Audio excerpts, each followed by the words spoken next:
નમસ્કાર મારા વાલા વિદ્યાર્થીઓ, છેલ્લે લેક્ચરમાં વિડીયોમાં આપણે દ્વિઘાત સમીકરણ ટેક્સ્ટબુકમાંથી આપણે પૂરું કર્યું હતું અને તમને એક સૂચના આપેલી હતી કે નેક્સ્ટ લેક્ચર એટલે કે આ વિડીયોમાં આપણે થોડાક હેતુલક્ષી પ્રશ્નો જોવાના છીએ. થોડાક કહું છું, હોય ઘણા બધા, પણ કન્સેપ્ટ બેઝ જે હશે એ પહેલાં આપણે ત્યાં લઈએ છીએ. બાકીના થોડીક પ્રેક્ટિસ તમારે કરવાની રહેશે. તો અહીંયા થોડા ઘણા હેતુલક્ષી પ્રશ્નો આપણે જોશું. તો તે પહેલાં થોડીક નોંધ સમજી લઈએ. નોંધ પહેલી જે છે તેમાં આ રીતના છે કે 1 વત્તા વર્ગમૂળ 5 છેદમાં 2, 1 વત્તા વર્ગમૂળ 5 છેદમાં 2 જે ગુણોત્તર છે એ દ્વિઘાત સમીકરણમાં સુવર્ણ ગુણોત્તર તરીકે એટલે કે ગોલ્ડન રેશિયો જેને કહેવાય છે મિત્રો, ખાસ ધ્યાન રાખજો, આ 1 માર્કમાં આવી શકે.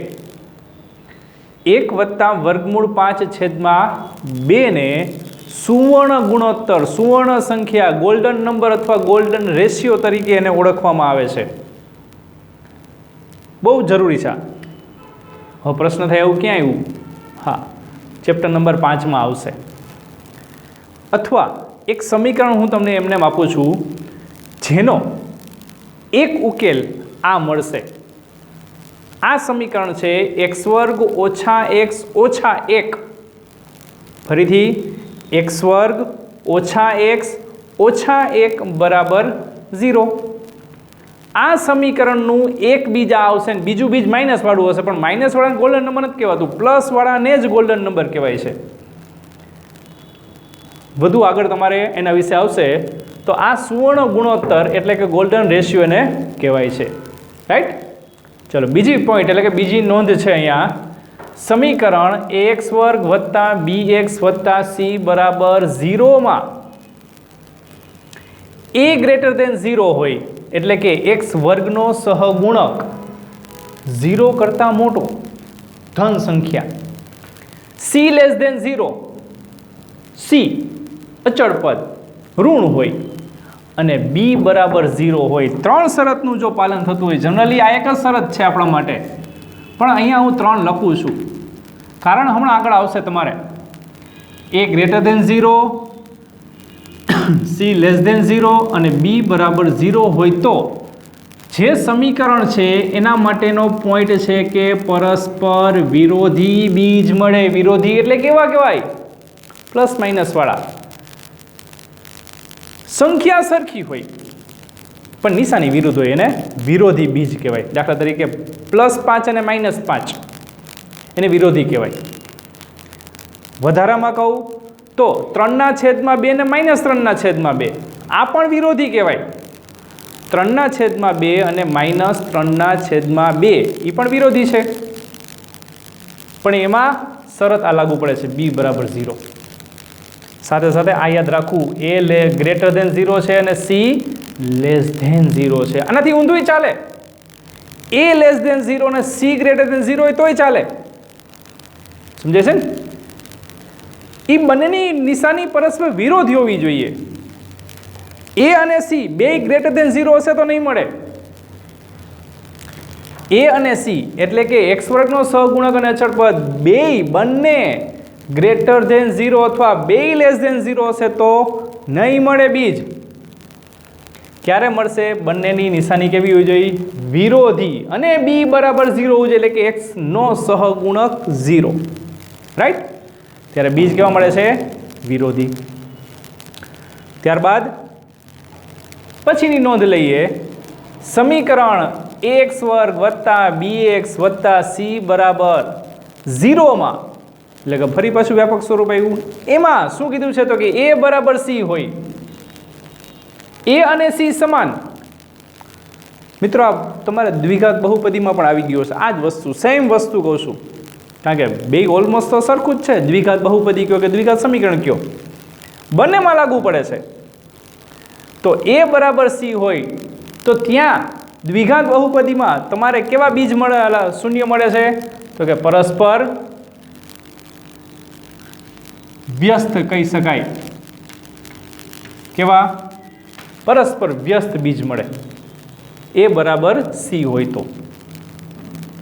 દ્વિઘાત બહુપદીમાં એ બરાબર સી હોય તો પરસ્પર વ્યસ્ત શૂન્યો મળે. તો વ્યસ્ત કોને કહેવાય? તો કે 2/3 ને 3/2 વ્યસ્ત કહેવાય એકબીજાના. 1/2 અને 2 એ વ્યસ્ત કહેવાય. -3/2 અને -2/3 આ પરસ્પર વ્યસ્ત કહેવાય. -5 અને -1/5 આ પરસ્પર વ્યસ્ત કહેવાય.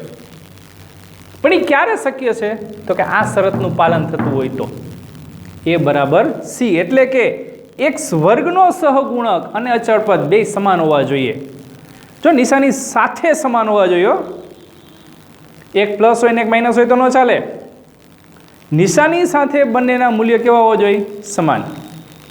તો આ ખ્યાલ આવી ગયો. બીજી એક અગત્યની બાબત આપણે સમજીએ કે જો પરસ્પર વ્યસ્ત બીજ કીધા હોય તો આ શરતનું પાલન થતું જ હોય, એ બરાબર સીનું. અને એ બરાબર સી કીધા હોય તો એના બીજ કેવા હશે? પરસ્પર વ્યસ્ત. સેમ અહીંયા લાગુ પડે છે નિયમ કે બી બરાબર 0 હશે તો પરસ્પર વિરોધી બીજ જ મળશે. અને શરત તમને આપી દીધી હોય કે સમીકરણને પરસ્પર વિરોધી બીજ મળે છે તો નીચેનામાંથી ખાલી જગ્યા શરત સાચી છે તો કઈ આવે? રાઈટ, બી બરાબર 0. એ અરસપરસ છે બંને.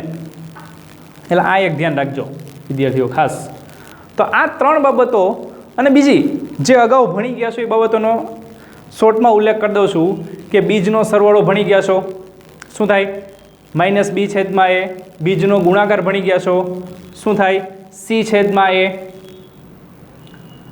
આનો ઉપયોગ હવે આપણે કરવાનો છે ખાસ. હવે હેતુલક્ષી પ્રશ્નો જે આપણે શીખવાના છે તેમાં ઉપયોગ કરશું આનો. તો અહીં હેતુલક્ષી પ્રશ્નો જોઈએ. તો હેતુલક્ષી પ્રશ્નો જે છે તેની થોડીક રકમ અહીંયા મેં લખેલી છે. દરેક રકમની રીત હું અહીંયા કરતો જઈશ. રીત પૂરી થઈ એટલે એનો સ્ક્રીનશોટ પાડી લેવો, જેથી કરીને તમારે નોટબુકમાં એની રીત લખવી હોય તો ખબર પડે. બરાબર ને? બાકી મોઢે તો તમને બધા હોશિયાર છો જ. આઇન્સ્ટાઈન તો બધા અમારા જ છે, અહીંયા સિંહાર સ્કૂલમાં જ આવેલા છે. એટલે રીત લખવી હો બધાએ. બરાબર? ચલો, પેલો હેતુલક્ષી પ્રશ્ન લઈએ. સમીકરણ x² - mx - 8 બરાબર 0 નું એક બીજ 4 હોય. એક બીજ કહી દીધું છે. કેટલું છે? તો કે 4. તો એમ એટલે અહીંયા આપેલો અજ્ઞાત છે, તો એ અજ્ઞાતની કિંમત શોધવી છે. તો કેમ મળે? તો એની રીત અહીંયા દર્શાવું છું. ફર્સ્ટ ટાઈમ છે એટલે રીત જોશું, પછી ધીમે ધીમે તમને એમને મોઢે પણ આવડતું જશે. રીત શું છે? તો કે બીજ એટલે કોનું મૂલ્ય? તો કે x નું મૂલ્ય થાય. બીજ એટલે કોનું મૂલ્ય? તો કે x નું મૂલ્ય. x બરાબર કેટલા લખવાના? 4. તો અહીંયા લઈએ. સમીકરણ શું છે? તો કે x² - mx - 8 બરાબર 0. એમાં x ની જગ્યાએ આપણે 4 લઈએ તો 4 નો વર્ગ m/4 - 8 બરાબર 0. 4 નો વર્ગ થશે 16 - 4m - 8 બરાબર 0. તો તેથી 16 માંથી 8 જાય તો 8 - 4m બરાબર 0. તે પરથી મળશે 8 બરાબર 4m. તો 8/4 બરાબર m, એટલે m બરાબર મળે છે આપણને 2. તો અહીંયા જવાબ તરીકે તમે 2 લખી શકો છો. ક્યારે? જ્યારે x² - mx - 8 બરાબર 0 નું એક બીજ 4 હોય તો m બરાબર કેટલા છે? 2, જેની આ રીત થઈ. ખ્યાલ આવી ગયો આ બધાને રીત? તો બીજું જોઈએ. તો બીજામાં આપણને શું કીધું છે? તો કે ax² + bx + c બરાબર 0. આ દ્વિઘાત સમીકરણ છે, પણ એ કેવું છે એની વિશેષતા આગળ આપી છે. તો કે એ પૂર્ણ વર્ગ દ્વિઘાત સમીકરણ હોય તો બી બરાબર ખાલી જગ્યા એમ કીધું છે આપણને. ચલો બી બરાબર શું લેવું? પૂર્ણ વર્ગ કીધું છે તો બે રીતે થાય. એક તો તમે 8મા ધોરણમાં શીખી ગયા છો ને તે રીતે થાય, અને બીજું 10મા ધોરણમાં જે આપણે સૂત્રની રીત શીખી ગયા વિવેચક પરથી પણ તમને મળી શકે. પૂર્ણ વર્ગ કીધું છે, પૂર્ણ વર્ગ એટલે બે બીજ સમાન હોય. બે બીજ સમાન ક્યારે મળે? જ્યારે બી સ્ક્વેર માઇનસ 4ac બરાબર 0, એટલે કે વિવેચકનું મૂલ્ય 0 થાય. તો બે રીત અહીંયા હું તમને શોર્ટમાં દર્શાવી દઉં છું. તો અહીંયા લઈએ આપણે પેલી રીતમાં કે બી સ્ક્વેર માઇનસ 4ac બરાબર 0 હોવું જોઈએ. જો પૂર્ણ વર્ગ હોય તો બી સ્ક્વેર માઇનસ 4ac શું થાય? 0. તો એના પરથી બી સ્ક્વેર બરાબર 4ac થશે, પ્લસ છે બીજી બાજુ, માઇનસ છે બીજી બાજુ પ્લસ થઈ જશે. વર્ગ દૂર કરવો છે તો બંને બાજુ શું લેવું પડે આપણે? વર્ગમૂળ. તો વર્ગમૂળ લેતી વખતે ખાસ પ્લસ માઇનસ લખવા જ પડે. અવારનવાર તમને કીધું છે કે જ્યારે જ્યારે વર્ગમૂળ લ્યો છો ત્યારે બીજી બાજુએ પ્લસ માઇનસ લખવા જ. 4નું વર્ગમૂળ નીકળે છે 2, પણ એ અને સી નું મૂલ્ય નથી ખબર, તો એને આપણે આ રીતે લખવું પડે વર્ગમૂળમાં એસી. તો આ થઈ ગયો આપણા માટે જવાબ. બી બરાબર શું હોવું જોઈએ? તો કે પ્લસ માઇનસ 2 વર્ગમૂળમાં એસી. ઓકે, બીજી રીત જોવી હોય એમાં ને એમાં તો એ શક્ય છે. બીજી રીત શું થાય? તો પૂર્ણ વર્ગ ત્રિપદી 8મા ધોરણનું તમે યાદ કરો તો બી એટલે મધ્યમ પદ છે અહીંયા. તો મધ્યમ પદ શોધવાનું સૂત્ર શું થાય? મધ્યમ પદ બરાબર પ્લસ માઇનસ 2 ગુણ્યા વર્ગમૂળમાં પ્રથમ પદ અને અંતિમ પદનો ગુણાકાર થશે. તો એના બરાબર મધ્યમ પદ તરીકે શું છે? બી. પ્લસ માઇનસ 2 વર્ગમૂળમાં શું થઈ ગયું? પ્રથમ પદ છે એ, અંતિમ પદ છે સી. રાઈટ? તો આ બીજા પ્રશ્નના જવાબની બે રીત મેં તમને દર્શાવી. બીજા પ્રશ્નના જવાબની બે રીત છે કે જો એ પૂર્ણ વર્ગ હોય, શબ્દ ખાસ ધ્યાન રાખજો, પૂર્ણ વર્ગ કીધું છે, અને પૂર્ણ વર્ગ હોય તો બી સ્ક્વેર માઇનસ 4ac બરાબર 0 જ થાય. કે એના બંને બીજ કેવા હોય છે? સમાન હોય છે. રાઈટ? તો આનો એક સ્ક્રીનશોટ પર લેવો. બરાબર? ચલો તો નવો દાખલો લઈએ આપણે. ત્રીજો દાખલો એટલે કે ત્રીજો MCQ આપણા માટે હેતુલક્ષી પ્રશ્ન છે. સમીકરણ x² - mx વત્તા 12 બરાબર 0નું એક બીજ 6 હોય તો બીજું બીજ શોધો. એક બીજ આપેલું છે ને બીજું બીજ શોધવાનું છે. બે રીતે થાય મિત્રો. અહીંયાથી દાખલો આ તમને ખબર છે, મારી ટેવ છે, બે રીત કરાવીશ તમને. પહેલી રીત થોડીક લાંબી લેશું આપણે. બીજી રીત તમે એની માટે કહેશો કે આ ટૂંકી રીત છે સર, આજ પહેલાં કરાવાય ને, પણ તેમ છતાં પહેલી રીત આપણે પહેલાં લઈએ છીએ. x² - mx વત્તા 12 બરાબર 0નું એક બીજ 6 છે. 6 છે એ શું આપેલું છે આપણને? x નું મૂલ્ય આપેલું છે, x બરાબર 6. તો તેના માટે હવે જવાબ લઈએ, જેમાં પ્રથમ રીત તરીકે લઈએ તો સમીકરણ આપેલું છે આપણને x² - mx વત્તા 12 બરાબર 0. એમાં x બરાબર 6 એ શું છે? તો કે બીજ છે. તો તેથી 6નો વર્ગ ઓછા m કૌંસમાં 6 વત્તા 12 બરાબર 0 લખાય. 6નો વર્ગ થશે 36 ઓછા 6m વત્તા 12 બરાબર 0. 36 વત્તા 12 કેટલા થાય મિત્રો? 48. બરાબર 6m લખાય, કારણ કે 6m ને આપણે બીજી બાજુ જવા દીધા, માઇનસ હતા, બીજી બાજુ શું થઈ ગયા પ્લસ. એમનું મૂલ્ય પહેલાં મળે છે અહીંયા કે 48/6 બરાબર m. તો m બરાબર છેદ શું ઉડે 8. અહીંયાથી ભૂલ પડશે હવે કે એમ મળી ગયું ને, હાલો જવાબ પૂરો. માની લ્યો કે MCQ પૂછ્યો તો MCQનો જવાબ તરીકે 8 હોય. આ બીજું બીજ નથી, આ અજ્ઞાતની કિંમત છે એમ. અહીંયા પ્રશ્ન બીજું બીજ કીધું છે. હવે બીજ કેમ મળે તો કે આ મળેલા એમને આપણે અહીંયા એમની જગ્યાએ મૂકી દેવાનું. તો કેમ થાય તો કે હવે x² ઓછા 8x વત્તા 12 બરાબર 0. m બરાબર 8 લખ્યા.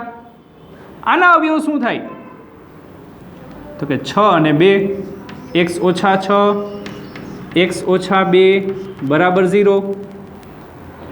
તે પરથી x ઓછા 6 બરાબર 0 અથવા તો x ઓછા 2 બરાબર 0, એટલે કે x બરાબર 6 અથવા x બરાબર 2.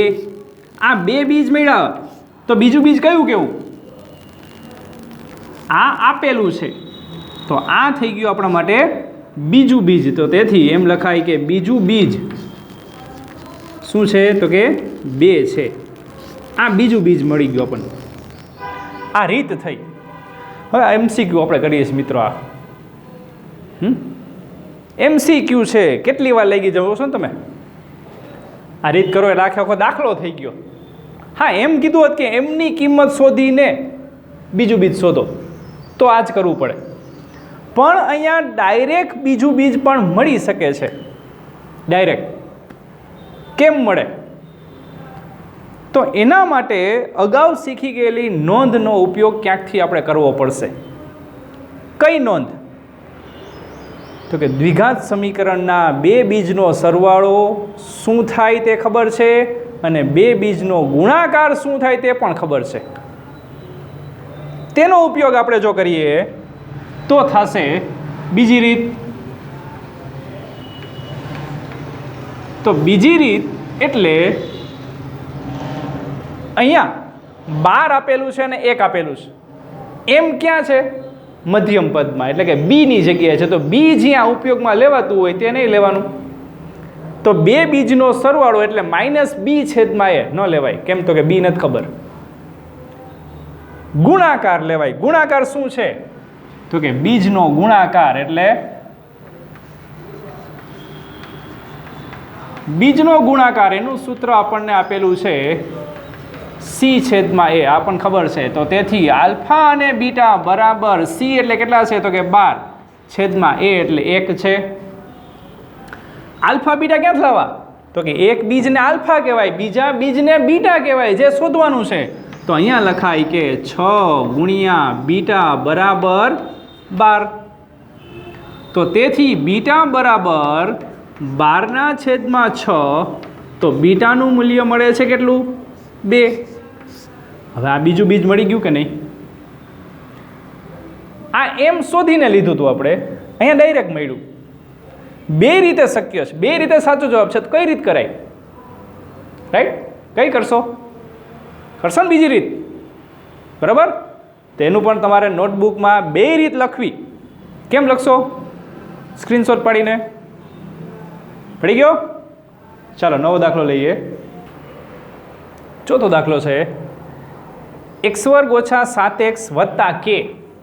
x² ઓછા 7x વત્તા k બરાબર 0 નું એક બીજ 5 હોય તો બીજું બીજ શોધો. હવે કઈ રીતે કરશો મિત્રો? હા, ખ્યાલ આવશે ને હવે કઈ રીત કરશો? ડાયરેક્ટ ટૂંકી રીત જ ને. પણ શેનો ઉપયોગ કરશો તમે? સરવાળાનો કે ગુણાકારનો? રાઈટ, એ અગત્યનું છે. તો ચોથા માટે આપણે લઈએ કે બીજનો સરવાળો. કેમ બીજનો સરવાળો એ આપણે જોવાનું ખાસ કે તમને અજ્ઞાત તરીકે કયા પદની અંદર અજ્ઞાત છે. અંતિમ પદ તો એટલે કે સી બરાબર અજ્ઞાત છે, તો સી છે એ ન લેવાય. તો માઇનસ બી છેદમાં એ એટલે કે આલ્ફા વત્તા બીટા બરાબર માઇનસ બી છેદમાં એ શું આવશે? તો કે માઇનસ કૌંસમાં -7/1. આલ્ફા બીટામાંથી એક બીજ તો તમને આપી દીધું છે, તો તેથી 5 વત્તા બીટા બરાબર માઇનસ પ્લસ થાય 7, એટલે બીટા બરાબર 7 ઓછા 5, તો બીટા મળશે 2. તો આ બીટાનું મૂલ્ય થઈ ગયું. જો આ બીટાનું મૂલ્ય થયું હોય તો આ એની ટૂંકી રીત થઈ ગઈ. બીજી રીત કરવી છે કઈ? કેનું મૂલ્ય પહેલાં શોધવાનું, કેનું મૂલ્ય મળે પછી તમારે એમાં એડ કરીને એના અવયવ પાડવાના, અવયવ પાડ્યા પછી 2 બીજ મળે, એમાંનું એક બીજ 5 અને બીજું બીજ કયું મળશે? 2. કે કેટલો મળશે? ચાલો સરસ જવાબ છે, તાત્કાલિક મળી જશે. કે શું આવશે? હા, કે એટલે ગુણાકાર છે. કોનો ગુણાકાર? બીજનો ગુણાકાર. સરસ, ચાલો 2 બીજ મળી ગયા, 5 અને 2 નો ગુણાકાર કેટલો લખાય? 10. 5 × 10 થઈ જશે. તો કેનું મૂલ્ય તમને કેટલું મળ્યું? 10. તો આ રીત છે અને તમને ડાયરેક્ટ કેનું મૂલ્ય જોતું હોય તો પણ મળી શકે. ચલો પાંચમો દાખલો અહીંયા આપેલો છે, પાંચમો MCQ કે સમીકરણ 5x² + bx + c = 0 ના બીજ 2/5 અને -1 બે બીજ આપી દીધા છો. એનો અર્થ કે આલ્ફા અને બીટા બે આપી દીધા છે. તો આલ્ફા બરાબર લઈએ આપણે 2/5 અને બીટા બરાબર લઈ -1. બે બીજ આપી દીધા છે, એકને આલ્ફા કયો એકને બીટા કયો. ઓકે, બીટા બરાબર તમે 2/5 લ્યો અને આલ્ફા -1 લ્યો તો કાંઈ જવાબમાં ફેર પડવાનું નથી, એક જ સરખો જવાબ મળશે. તો આલ્ફા અને બીટા આપી દીધા છે અને બે અજ્ઞાત શોધવાના છે. એક અજ્ઞાત છે x નો સહગુણક અને બીજો અજ્ઞાત છે c એટલે કે અચળ પદ. હવે કેમ મળે? તો કે ઓલા સૂત્રનો જ આપણે ઉપયોગ કરવાનો છે, એક વખત સરવાળો એક વખત ગુણાકાર. તો સૌપ્રથમ આપણે સરવાળાનો ઉપયોગ કરીએ કે આલ્ફા પ્લસ બીટા બરાબર -b/a થાય. તો આલ્ફાની જગ્યાએ કેટલા લખવાનું છે? 2/5 વત્તા બીટા એટલે -1 બરાબર ઓછા b એટલે શોધવાનું છે અને છેદમાં a એટલે 1 છે. લસા લઈ લ્યો તો 2 - 5 છેદમાં 5 બરાબર ઓછા b/1. થોડીક મિસ્ટેક થઈ ગઈ હતી એમાં, a બરાબર 1 નથી પણ 5 છે. તો -b/a અને -b/ કેટલા આવશે? અહીંયા 5. આ બાજુએ લસા લઈએ તો 2 - 5/5 અને બીજી બાજુએ -b/5. બે બાજુથી 5 5 કેન્સલ થઈ જશે. તો -3 બરાબર મળે છે -b. તો બીનું મૂલ્ય મળી ગયું. જો મિત્રો કેટલું મળે છે? તો કે 3. આ બી મળી ગયું. હવે સી શોધવું છે, તો સી કેમ મળે? તો કે હવે ગુણાકાર લઈ લો એટલે કે આલ્ફા બીટા બંને બીજનો ગુણાકાર શું થાય? c/a. આલ્ફા એટલે 2/5, બીટા એટલે -1 બરાબર c શોધવાનું છે ને a એટલે 5. આમાં લસા ન આવ્યો, આમાં લસા ઠપકારતા નહીં નતર ખ્યાલ આવે છે ને. આમાં લસા નહીં આવે તો કે અંશ-અંશનો ગુણાકાર, છેદ-છેદનો ગુણાકાર. તો અહીંયા ગુણાકાર આવશે -2/5 બરાબર c/5. તો 5 5 કેન્સલ થઈ જાય. એના પરથી આપણને c બરાબર મળે છે -2. તો આ મળી ગયું c નું મૂલ્ય. તો અહીંયા મૂલ્ય લખી શકો કેટલું? તો કે b બરાબર 3 અને c બરાબર છે -2. તો આ પ્રમાણે હેતુલક્ષી પ્રશ્નોના આપણે ઉત્તર આપવાના હોય છે મિત્રો. આ રીત સાથે તમને મેં કરાવ્યા છે, રીત સાથે કરાવેલા છે, જે તમારે તમારી નોટબુકમાં લખી લેવી, જેથી કરીને તમારે જ્યારે પણ વાંચવા હોય, એવો શબ્દ વાપરું છું, ખરેખર ગણવાના હોય પણ જે તે સમયે તમારે અટકો તો તમે નોટમાંથી જોઈ શકો ને, એટલે આ તમને રીત કરાવું છું દરેકે દરેકની. બરાબર? ચલો, તો નવા વિડીયો સાથે ફરી પાછા બીજા હેતુલક્ષી પ્રશ્નો સાથે મળીએ છીએ. ખ્યાલ આવી ગયો ને? નવા લેક્ચરમાં આપણે નવા વિડીયોમાં ફરી પાછા મળશું. ત્યાં સુધી જય હિન્દ, જય ભારત.